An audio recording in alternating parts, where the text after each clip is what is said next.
Le 7 octobre peut être pris comme une catastrophe, une éruption de la barbarie déferlante qui montre à quel point nous sommes exposés, à quel point il faut la combattre, etc. Et c'est souvent des discours que j'ai entendus, ils ne me paraissent pas rendre compte de vraiment ce qui s'est passé. Le 7 octobre a révélé une haine que la plupart des Juifs ne soupçonnaient pas. Quelque chose qui est nouveau pour la plupart, et notamment pour les Israéliens. Et je vais vous avouer que ce qui m'a surpris, moi, ce n'était pas le déferlement de cette haine, parce que je la connaissais. J'ai étudié en profondeur les rapports entre Coran et Bible dans ce petit livre, en questions et réponses. Je sais où elle prend sa source. Ce qui m'a surpris et attristé, c'est l'impréparation des Israéliens à cette haine. L'impréparation matérielle, militaire, etc., mais surtout mentale. On pourrait exiger spirituelle. Il y aurait une préparation spirituelle à affronter cette haine. Alors, d'où vient-elle?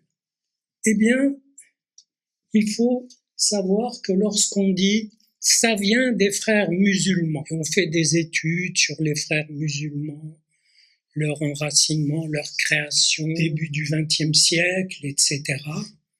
Et on se dit, voilà, on est embringué dans quelque chose, les frères musulmans. Et puis si on écoute leur discours, et qu'on connaît le discours fondateur, fondamental de l'islam, on s'aperçoit que ce sont simplement de bons élèves, de bons transmetteurs des fondamentaux. D'ailleurs, cette haine, on en a vu les effets physiques, puisque tout le monde a été surpris par cette cruauté. Et je dois dire que là aussi, du fait que je connais les textes fondateurs dont je vais vous parler, ça ne m'a pas surpris. J'ai trouvé même que c'était assez conforme à une réalité psychique. Parce que, d'une certaine façon, c'est rare de tuer des gens et ensuite de les martyriser après leur mort. C'est donc que ceux qui faisaient cela ne pouvaient pas se contenter de la mort de leurs victimes. Il fallait les tuer au-delà de leur mort. Ce qui veut dire que cette haine m'est apparue comme impossible, comme non représentable. Et je vais vous dire pourquoi.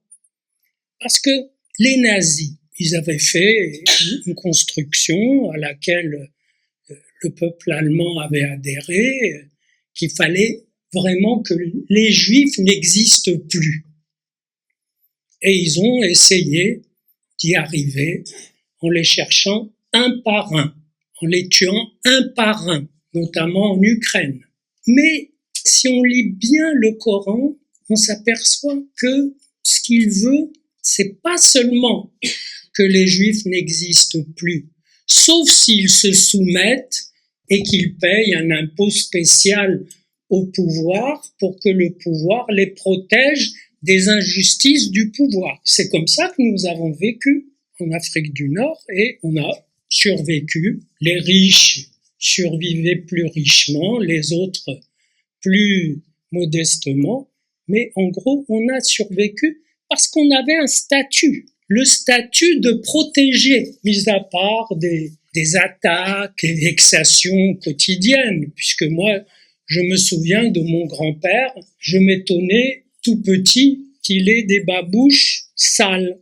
Elles n'étaient pas sales, elles étaient noircies au brou de noix, parce que il ne devait pas être dit qu'un juif puisse parader avec des babouches neuves.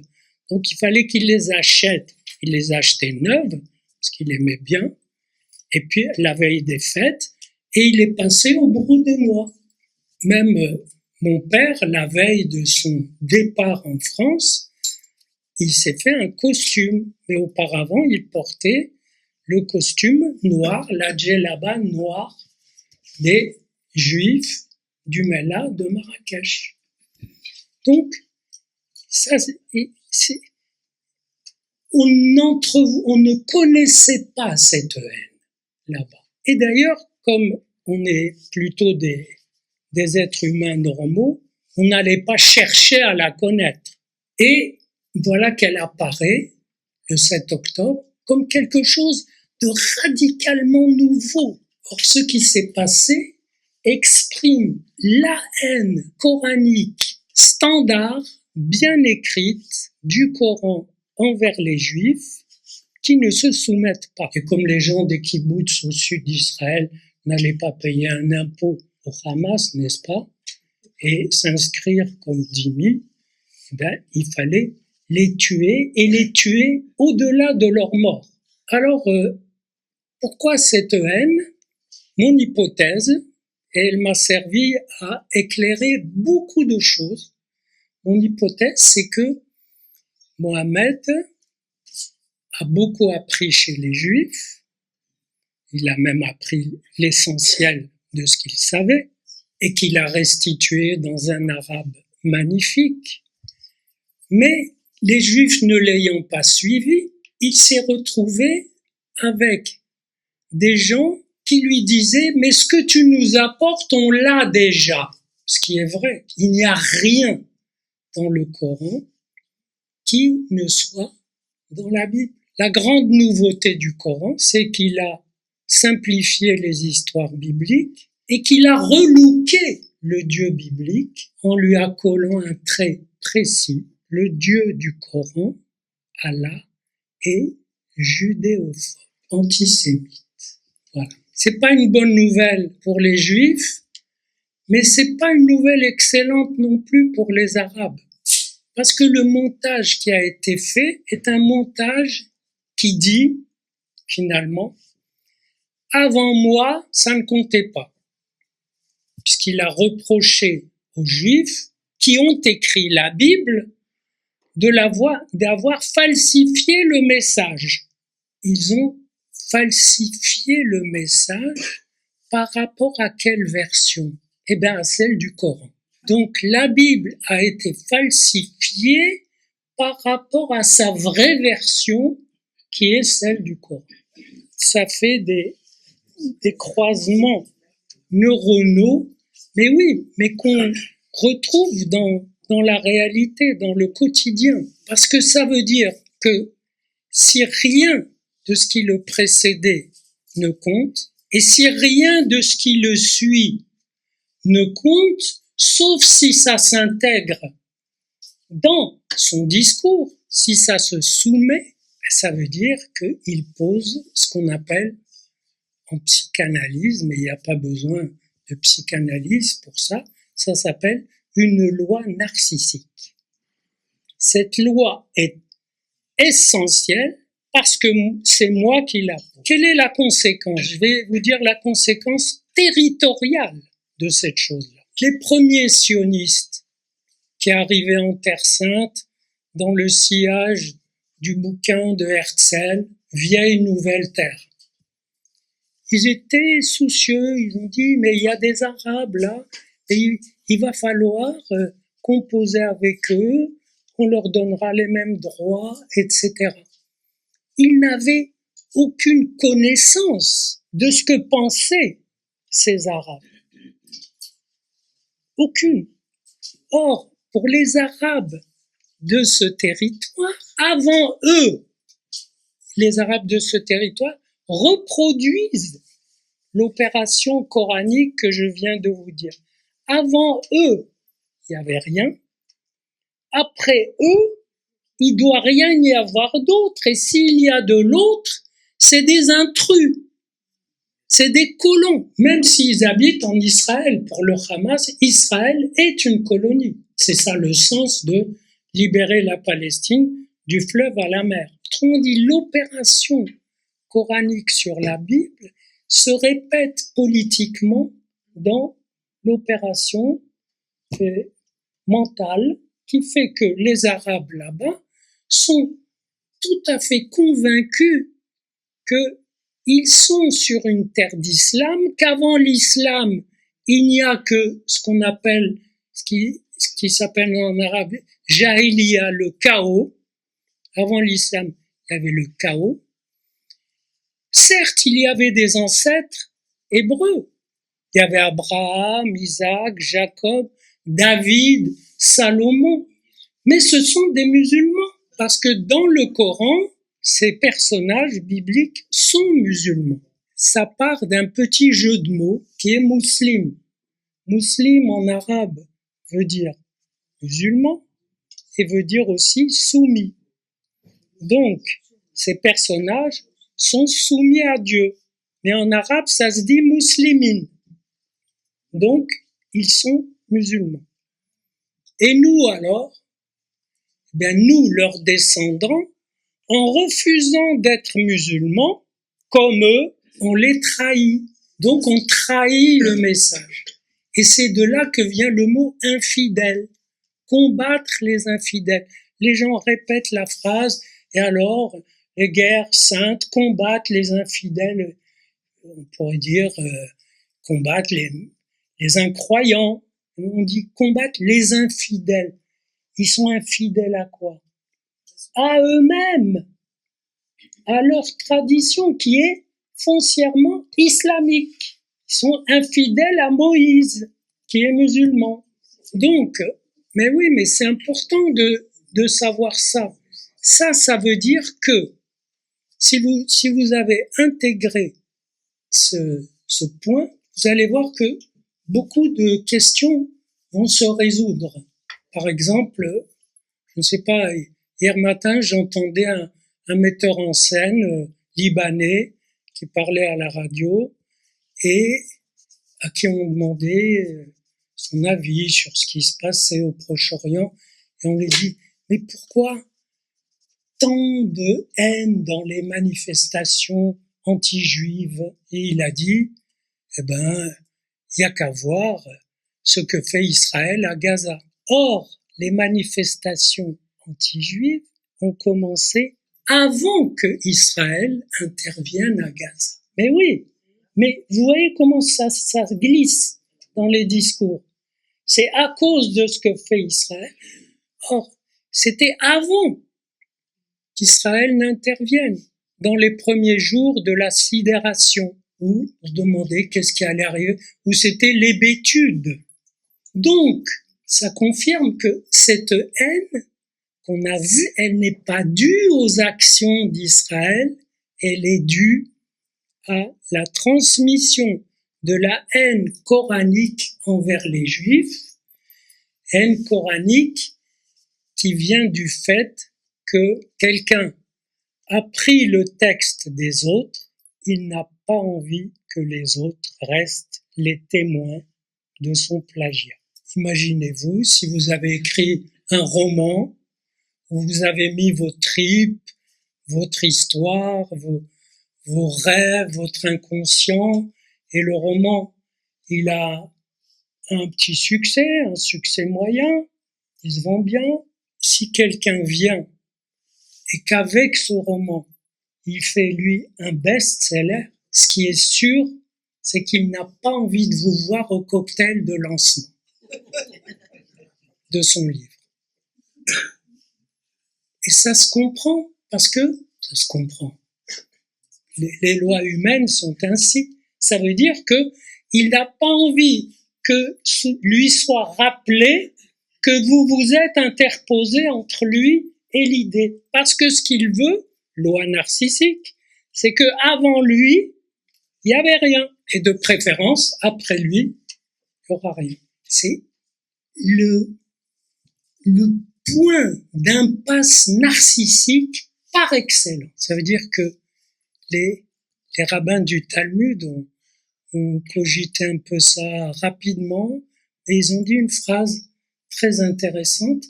Ils ont dit, celui qui dit une parole en disant en nommant celui de qui il la tient, il apporte de la délivrance dans le monde. C'est-à-dire, il apporte de l'air. Oui, et oui, il apporte de l'air parce qu'il fait un petit acte d'amour non narcissique. Ça veut dire, il dit, voilà, j'ai appris d'un tel, ça. Il transmet et libre à lui d'ajouter les brillances de son esprit s'il y en a. Voilà. Donc, c'est un point de souffrance de l'humain. C'est cet ombilique-là où se trouve coincé le Coran par rapport aux Juifs. Il ne les aime pas parce qu'il leur doit tout. D'ailleurs, j'ai apporté un exemplaire, un livre qui analyse les pièces de Shakespeare, et Shakespeare est passionné par ce problème où vous donnez à quelqu'un et il vous en veut parce que vous lui avez donné. Et il vous en veut parce que vous lui rappelez que lui n'est pas en mesure de donner et que lui n'aura pas les moyens de vous rendre à la hauteur de ce que vous lui avez donné. C'est dur, c'est une vraie épreuve. Et quand des gens s'en tirent par le haut de cette épreuve narcissique, ben, c'est glorieux, c'est magnifique, et c'est en même temps simple. Ah oui, t'as pris ça chez quelqu'un, ben, tu le nommes, et puis tu vas pas être noté moins bien, on n'est pas en classe, tu vas pas perdre, simplement tu mets quelqu'un d'autre entre toi et le flux symbolique de la transmission. À partir de là, toutes sortes de questions s'éclairent. Par exemple, puisque je dis déjà le flux symbolique de la transmission, qu'est-ce que nous avons, nous? Qu'est-ce qu'ils ont, les Juifs? Qu'on leur prenne pas, ils ont un flux symbolique d'une transmission qui prend sa source très loin, qui n'est pas prêt de s'arrêter, et quiconque la nourrit se fait du bien à cette transmission, qui en réalité est exactement ce qui définit le peuple juif. Ce qui définit le peuple juif, c'est le fait qu'il se transmet la notion de peuple juif qui se transmet, etc. Qui se transmet lui-même, etc. Et évidemment, si ce peuple s'est branché sur la transmission humaine, c'est qu'il a une prétention à l'éternité. L'éternité au sens humain. Bien sûr, si la Terre explose un jour, on y passera tous, mais tant que la Terre tient, il y a une vision d'éternité. Il y a une très belle phrase dans le livre de Samuel, où Samuel, le prophète, dit à Saül, le roi, qui n'avait pas exterminé Amalek. Il lui dit, bon, tu as eu tort, tu es destitué, et il lui dit, Netzach Israël lo yeshaker. Ça veut dire, l'éternité d'Israël ne ment pas. D'ailleurs, j'ai reçu l'autre jour un mail d'un professeur musulman, j'en reçois de temps en temps, qui me dit, mais chez vous aussi, souvenez-vous, dans la Bible, Dieu dit à Moïse d'exterminer les habitants des villes qu'il conquiert. Et je lui dis, oui, c'est vrai, pour conquérir leur petite terre promise. Il ne lui a pas dit d'exterminer ceux qui ne sont pas dans la parole divine, comme le dit le Dieu Coran. Et il faut savoir que le Coran ne demande pas à tous les fidèles de faire le djihad. Le djihad, c'est la guerre sainte qui doit porter la vérité aux nations. Il y a une vision d'universalité totale. Il ne demande pas ça à tous les musulmans, il le demande aux musulmans les plus zélés.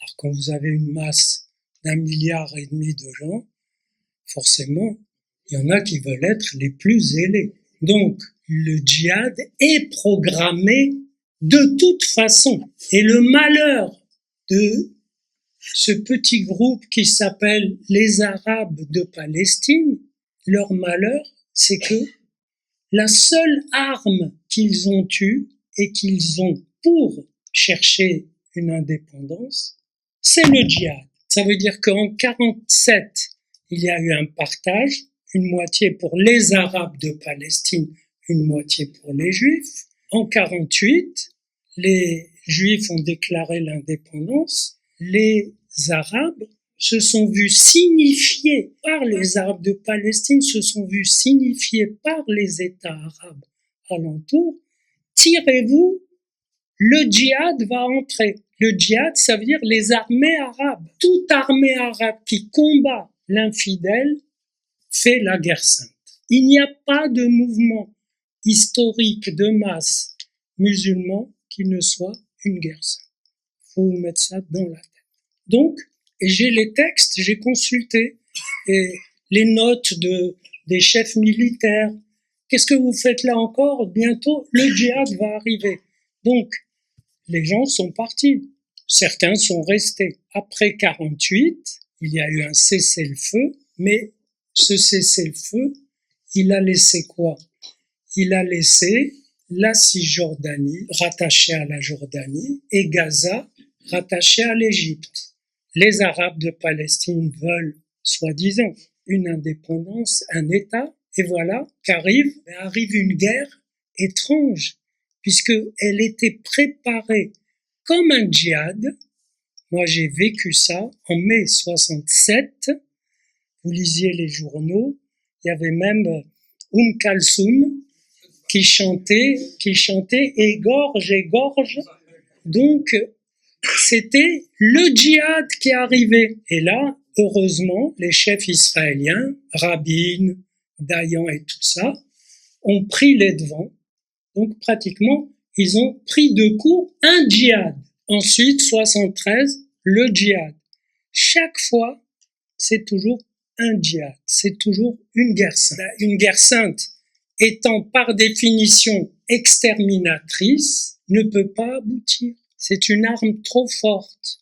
Elle ne peut pas obtenir le petit peu qu'elle semble demander. En fait, elle ne semble pas demander un petit peu, elle demande l'éviction des Juifs.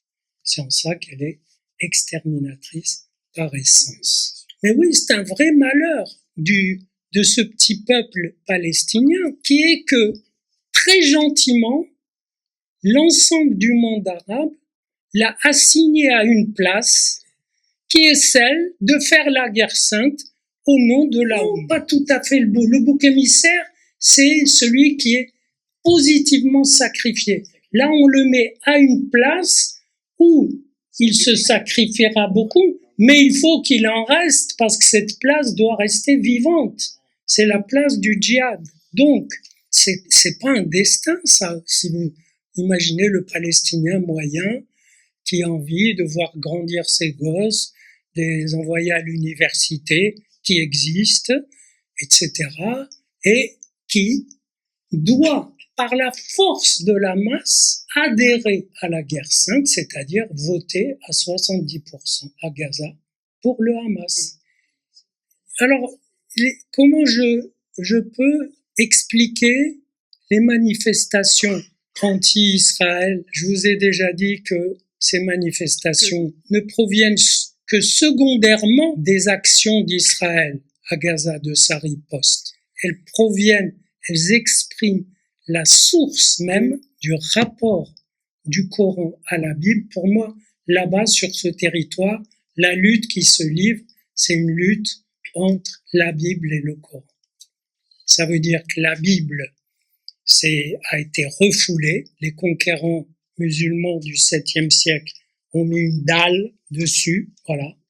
Plus rien ne ressort, et ont mis les mosquées dessus. Vous connaissez l'histoire de ces mosquées? Non. La mosquée Al-Aqsa. Pourquoi Jérusalem est-elle une ville sainte pour l'islam? Le prophète a eu une vision de là où il était, de Médine, et il a vu la mosquée lointaine. C'est écrit, il y a un verset du Coran, et pas deux. J'ai vu cette nuit la mosquée lointaine. Or, la mosquée lointaine, il n'y avait pas de mosquée en son temps. Donc, la tradition musulmane a très correctement dit la mosquée lointaine, c'est les ruines du temple juif de Jérusalem. Et le deuxième trait qui fait que Jérusalem est une ville sainte, donc la vision du prophète suffit à accaparer la ville. C'est intéressant. Le deuxième trait, c'est que son âme, quand elle est montée au ciel, est passée par Jérusalem. Vous remarquez que, pourquoi elle n'est pas passée par Tombouctou? Mais oui. Donc, dans les deux cas, c'est une ville importante pour l'islam parce qu'elle est importante pour les Juifs. Parce que c'était les ruines du temple, parce qu'il est passé au-dessus de Jérusalem. Et les conquérants qui ont fait le premier djihad ont construit une mosquée qu'ils ont appelée la lointaine, Al-Aqsa. Al-Aqsa veut dire la lointaine. Autrement dit, la preuve qu'il y a eu un temple juif, c'est qu'il y a eu une mosquée pour le cacher, mais qu'elle a été visionnée par le prophète en tant que ruine du temple juif. Vous voyez l'arabesque. Alors, on a donc cette transmission symbolique et je constate, quand j'ai écrit en 2005, j'étais en Israël et j'ai écrit un livre qui s'appelle Proche-Orient, psychanalyse d'un conflit. Ça n'a pas pris une ride, je peux vous le dire. Malheureusement, je n'ai apporté qu'un ou deux exemplaires. Mais pour l'écrire, j'ai enquêté aussi. J'ai réfléchi. Et j'ai enquêté. Je demandais à des Israéliens au hasard, qu'est-ce qui légitime l'État d'Israël? Si vous dites à quelqu'un, ce qui légitime l'État d'Israël, c'est la Bible, et vous dites, excusez-moi, mais moi j'ai mieux. Moi j'ai le Coran. Ou moi j'ai mieux, moi j'ai l'Évangile. Ou moi j'ai mieux, j'ai aucun livre saint. Et moi, ça m'intéresse pas. Voilà. Des gens disent, on me l'a dit aussi, c'est la Shoah. C'est la Shoah. Donc, si on dit l'ONU, la personne vous dit, excusez-moi, mais l'ONU, si on lui demande aujourd'hui de confirmer son vote, capote Israël. Bien sûr que c'est la transmission, c'est-à-dire que, moi je l'ai dit quelquefois à des conférences, vous voulez un pays, je ne sais pas, vous voulez quoi? L'Argentine. Vous voulez que l'Argentine soit à vous. C'est pas difficile. Vous dites à vos enfants que vous êtes d'Argentine et que l'Argentine est à vous, à cette famille. Et puis qu'ils le disent à leurs enfants et à leurs enfants. Au bout de 10 générations, même de 4 générations, les Argentins vont commencer à s'inquiéter. Pourquoi? Parce que, et c'est là que je veux en venir, c'est là que la dimension de l'inconscient intervient, et peut-être de la psychanalyse, mais la psychanalyse, pas au sens que vous pouvez imaginer, où on va coucher le problème sur le divan pour qu'il dise à quoi ressemble son enfance. Pas du tout. La psychanalyse s'intéresse aux effets de la parole sur le corps. Ça veut dire, ça inclut la bénédiction. La bénédiction, ça veut dire, vous faites le vœu que cette parole aura un effet sur ce corps vivant. Une malédiction, c'est une parole de travers. Il y a ça dans les contes de fées. Les fées, les mauvaises fées qui disent une parole tordue sur le bébé et puis quand il grandit, etc. Donc, ce qui s'est passé chez les Hébreux, c'est que depuis très longtemps, ils ont parlé de cette terre comme étant la leur. comme s'ils la possédaient, même s'ils n'y sont pas. De sorte que, même exilés de cette terre, ils ont maintenu ce rapport qui fait que, au bout de 1, 2, 3, en réalité 20, 25, 30 générations, la terre est possédée. Entendez-le au sens psychologique aussi. Ce type est un possédé. Tu les enseigneras ces paroles à tes enfants pour que tes jours se prolongent sur cette terre. Sauf que les Juifs n'ont pas beaucoup prolongé leurs jours sur cette terre. Voilà. Donc, ce que je veux vous faire sentir, c'est que cette terre s'est retrouvée possédée au sens presque magique. C'est pas de la magie, c'est symbolique. Ça veut dire que aucune nation n'a pu faire un État sur cette terre. Aucune, depuis la Judée. Aucune nation n'a pu faire une capitale dans cette ville, alors que c'était ouvert. Et que les Turcs, le dernier, l'Empire ottoman, c'était de fervents musulmans, ils auraient pu prendre au sérieux la parole de leur prophète.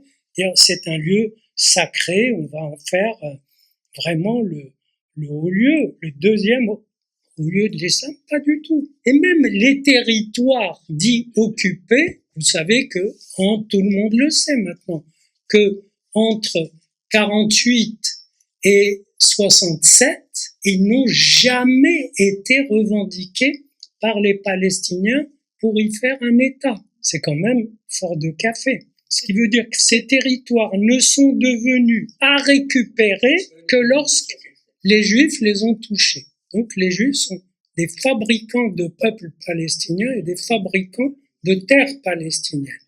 Et ça, un poète palestinien l'a dit. Il a dit, nous ne serions pas célèbres si notre interlocuteur n'était pas le peuple juif. Et moi, ce qui me passionne dans cette histoire, c'est que réellement, je ne sais pas comment ça va tourner, mais je suis serein. Je vais faire une petite parenthèse plus politique. Si vous avez intégré que le message fondamental musulman concernant les Juifs, c'est leur suppression ou leur soumission, si vous avez intégré ça, alors si on intègre que le message coranique concernant les Juifs, c'est leur suppression, à ce moment-là, les Juifs, qu'ils soient d'ici ou de là-bas, se retrouvent face à un message. Si un homme reçoit ce message, qu'est-ce qu'il peut en faire? Il ne peut d'abord que le refouler. C'est un message qui ne peut qu'être refoulé. C'est pourquoi mon analyse de la situation là-bas est beaucoup plus, je dirais, plus généreuse que ce que j'entends.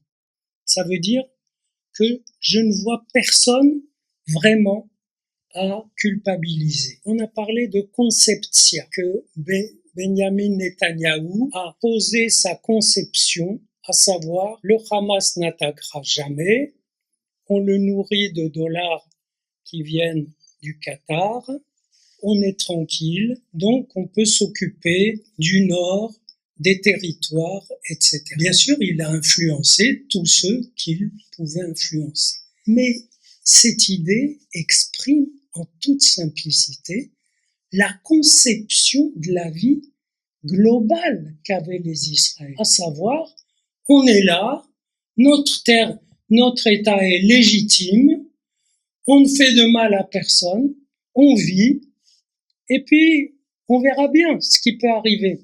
C'est-à-dire que c'est très humain que des responsables, et c'est là qu'on est devant un phénomène extraordinaire, pour qu'il y ait eu une telle impréparation, il faut, je reviens à ce que je disais au début, il faut que les Israéliens, globalement, eh bien, ils croyaient que, bien sûr, il y a des forces de mort, elles sont quelque part, mais tant qu'elles sont pas là, vivons. Et ça, c'est humain. Et je pense, pour ma part, que globalement, les Israéliens, surtout de gauche, mais aussi évidemment de droite, ont suivi cette ligne, surtout de gauche, puisque ceux de gauche, ils disaient carrément, on aura la paix si on montre un peu de bonne volonté et qu'on donne des territoires. Les territoires contre la paix. Donc la paix est à portée de main. Ils ne savaient pas qu'en face d'eux, il y avait des gens qu'aucun don de territoire ne pourrait satisfaire. Autrement dit, il faut être indulgent envers toute cette, à la rigueur, ceux envers qui on ne peut pas être indulgent, c'est ceux dont le travail était de surveiller les frontières, c'est-à-dire les gardiens de la maison. Ceux-là, ils ont failli. On ne les a pas écoutés. Oui, mais même si on les a pas écoutés, ils ont failli. Ils ont failli, ça veut dire ils n'ont pas su se faire écouter. Voilà.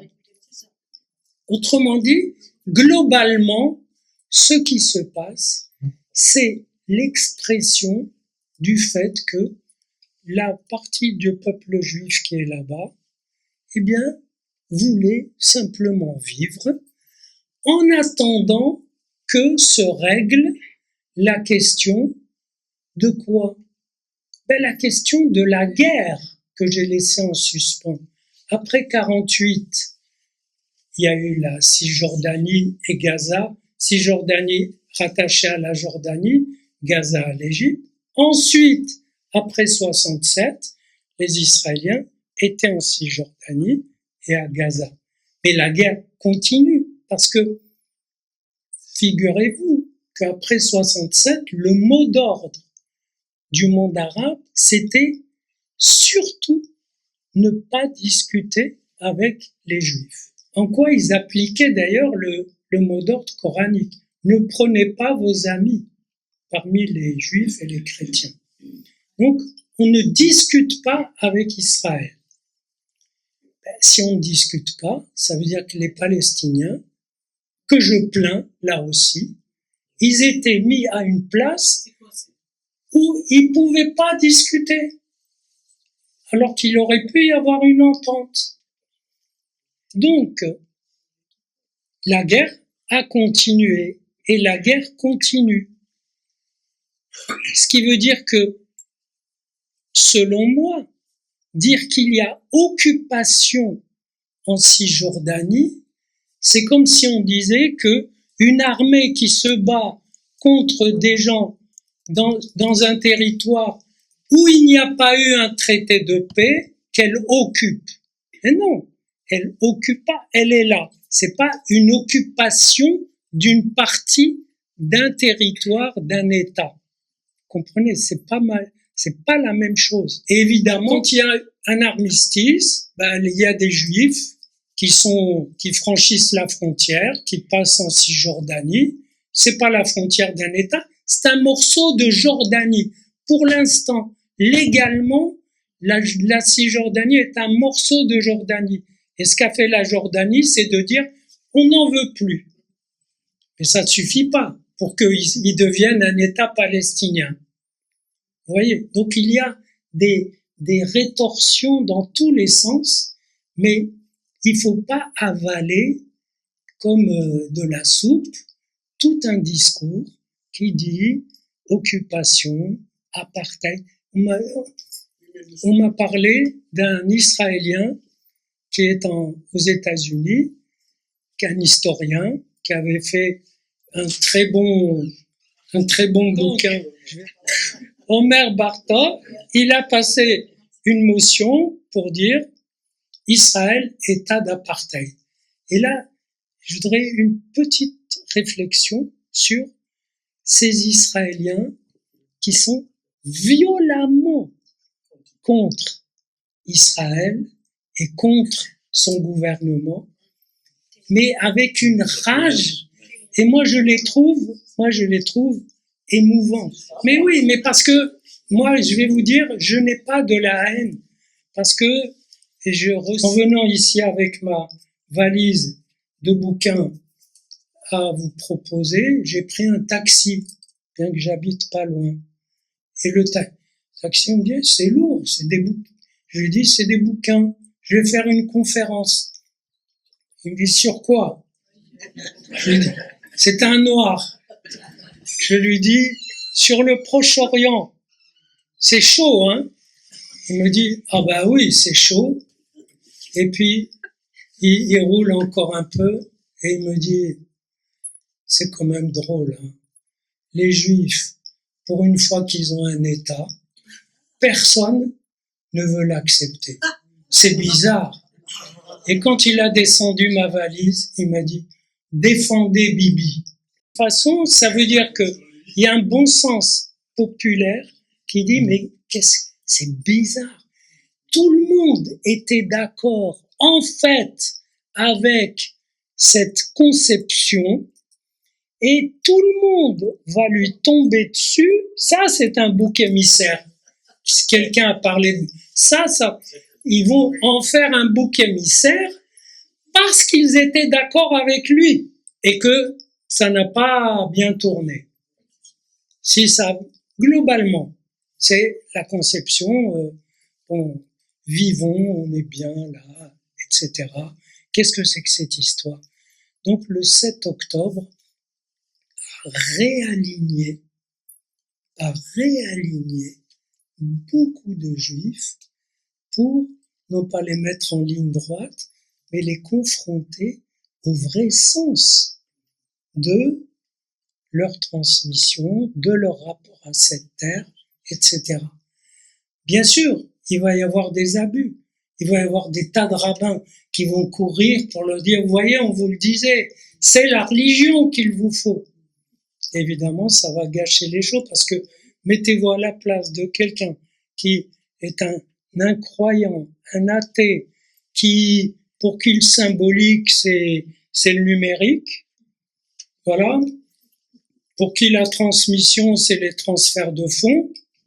Et vous lui dites, transmission symbolique, il dit, mais qu'est-ce que c'est? Donc vous lui demandez un effort surhumain. Eh bien, ce que j'aime dans cette histoire, c'est que beaucoup sont confrontés à une vraie remise en question. Et ça n'arrive pas tous les jours. C'est pourquoi l'événement, tout en parsemant le deuil, il a amené déjà les Israéliens ont perdu une image d'eux-mêmes dans laquelle ils se miraient. Vous connaissez le sketch de De Vos sur le narcissisme? Alors je vais finir par ça, comme ça on finit sur le rire. C'est De Vos qui est allé, et alors il s'est penché et il a vu qu'il était beau. Enfin, il a dit, je bougeais jusqu'à ce que j'ai trouvé la position où j'étais beau. Et plus je me mirais, plus je m'admirais. Et les gens passaient, lui parlaient, il disait, attends, il est occupé à son admiration, à son auto-narcissisme. Et finalement, comme c'est l'impasse totale, il retourne à la boutique et il dit, dame, je veux des chaussures en vernis mat.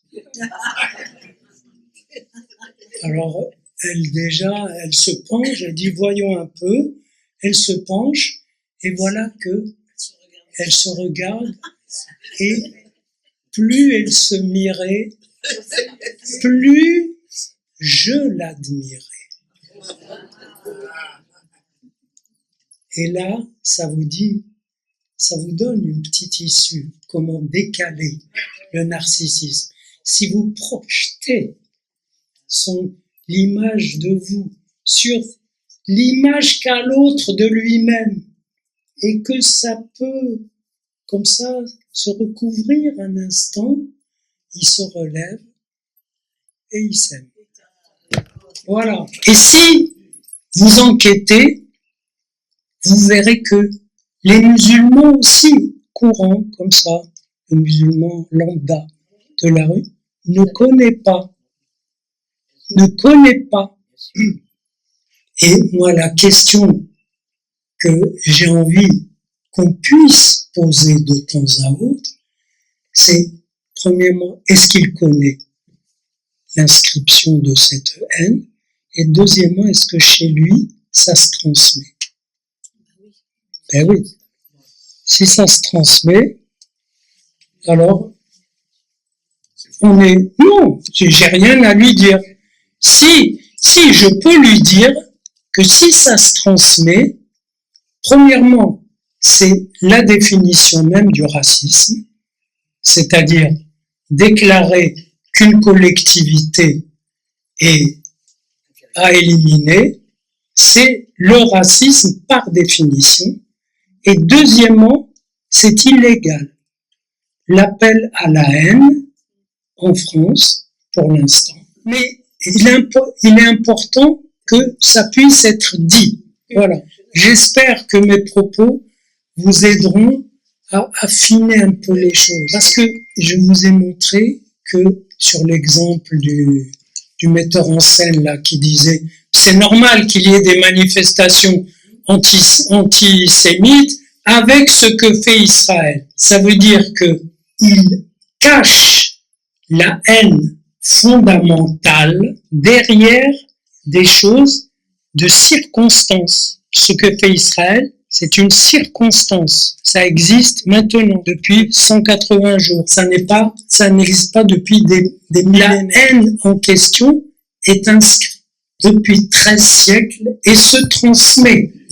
Voilà la différence. C'est important de le savoir. Et donc, quand des gens, quand vous entendez des gens qui vous disent leur indignation sur les enfants de Gaza, sur les bombardements, etc., il faut que vous ayez en tête de dire que c'est le résultat, c'est la riposte à une attaque qui portait une haine millénaire envers les Juifs et qui ne réclamait pas de terre, mais de la disparition. Et si vous discutez avec des gens, des jeunes Palestiniens en Cisjordanie, beaucoup vous disent « Moi, ce que je veux, c'est pas un État, c'est un avenir. » Eh oui. Donc, ça existe. Donc, s'ils veulent un État, en ce moment, c'est parce que c'est impossible. C'est parce que un État palestinien, là, dans les circonstances actuelles, il faut être fou pour l'envisager ou être complètement obsédé par ces élections. Ce pauvre Biden, il a un électorat, les Français aussi, ils ont des électorats, quelqu'un a évoqué Mélenchon, il a un électorat. Donc, ils veulent, et ça c'est classique, ils veulent pouvoir sacrifier un petit bout de peuple juif pour satisfaire cette masse hurlante qui veut quoi? Et qui veut destituer le peuple juif de sa transmission en tant qu'elle passe par une terre. Et ce qui est déjà dans mon jeune âge, quand je lisais la Torah et que je voyais, et je vous donnerai cette terre, et vous, quand vous arriverez sur cette terre, je me suis dit, mais cette écriture va empêcher qui que ce soit de posséder cette terre. Vous savez, l'écriture, quand j'étais gosse à Marrakech, il y avait des scorpions. Et pour les arrêter, on écrivait le mot scorpion en hébreu sur une feuille dans le style d'Apollinaire. C'est-à-dire, il a la forme d'un scorpion et il dit au scorpion de s'arrêter. Évidemment, il y a des traditions qui racontent qu'on a vu des scorpions s'arrêter à l'entrée de la chambre où il y avait cette feuille. C'est un peu connu. Mais c'est pour vous dire, sans le judaïsme, il y a des sorciers Il y a des écritures. C'est un acte énorme.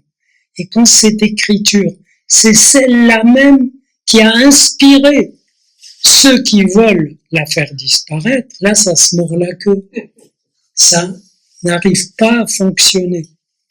Et si, pourquoi je suis serein? Parce que je n'imagine pas, déjà, je vous fais remarquer que les États arabes n'ont pas bougé.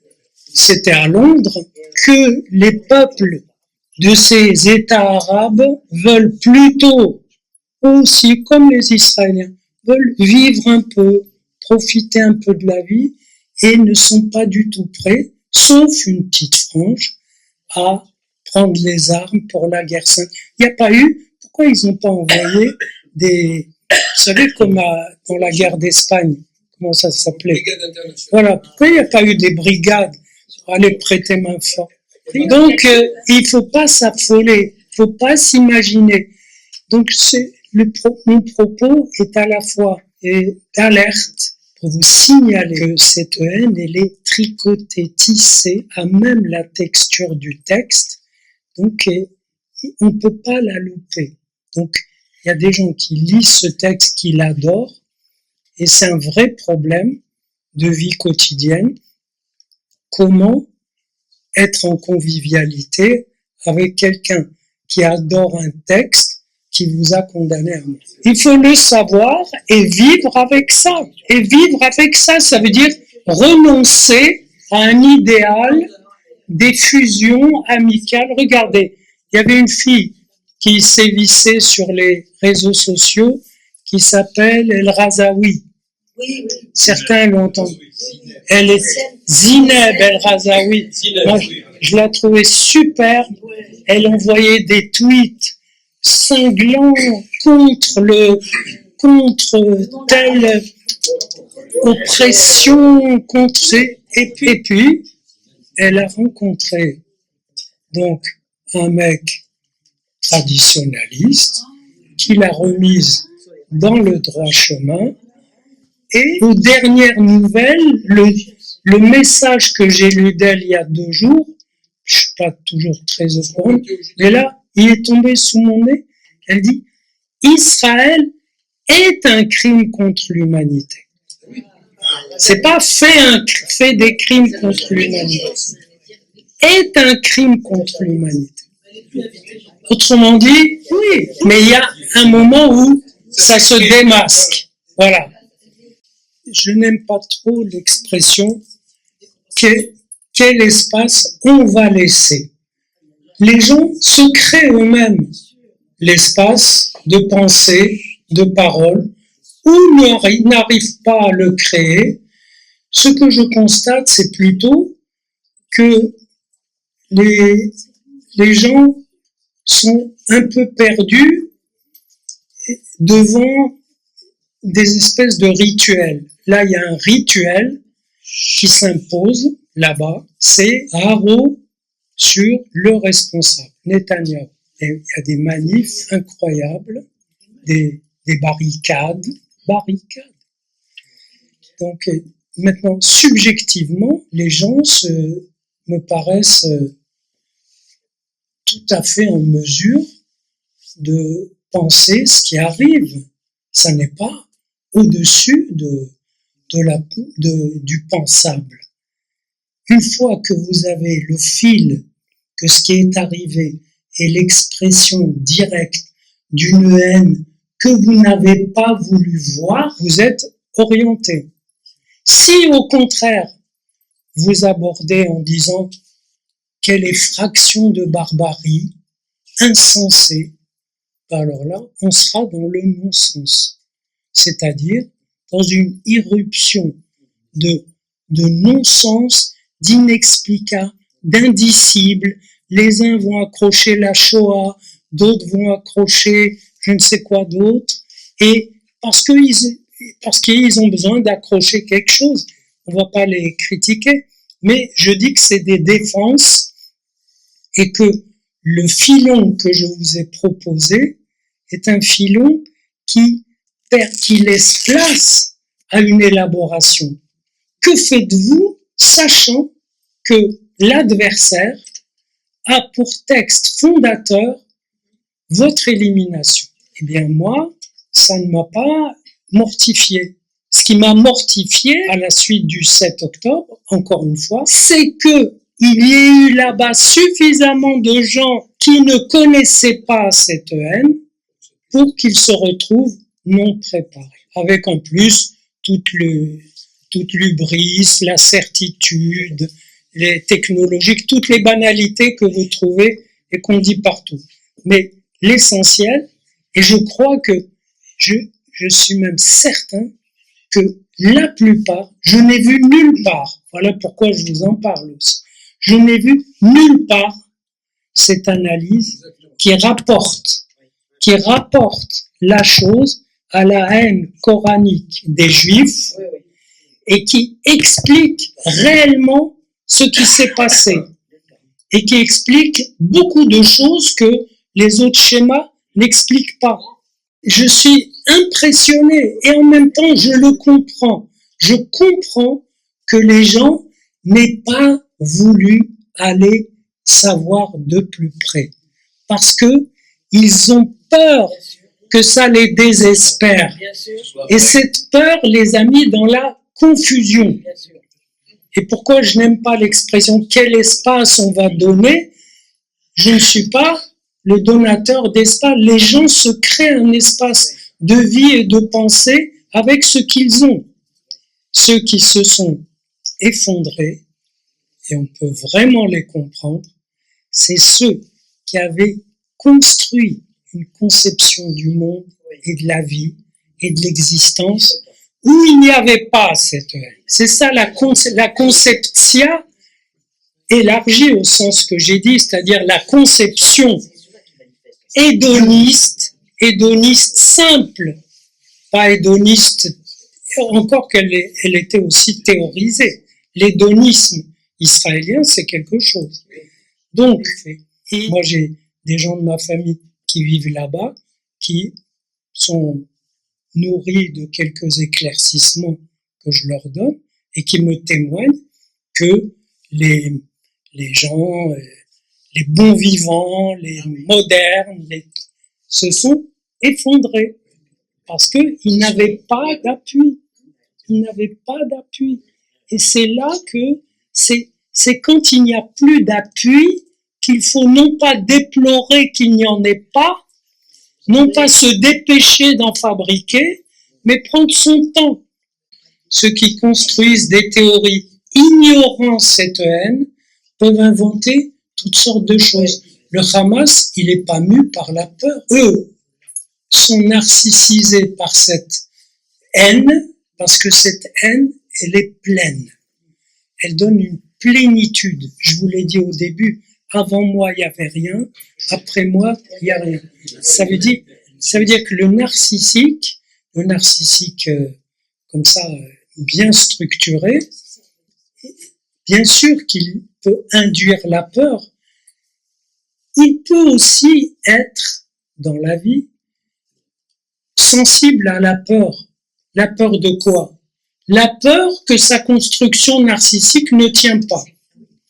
Et donc, il va la surblinder par un surcroît, en l'occurrence un surcroît de haine. Donc, ce sont des gens parfaitement équilibrés.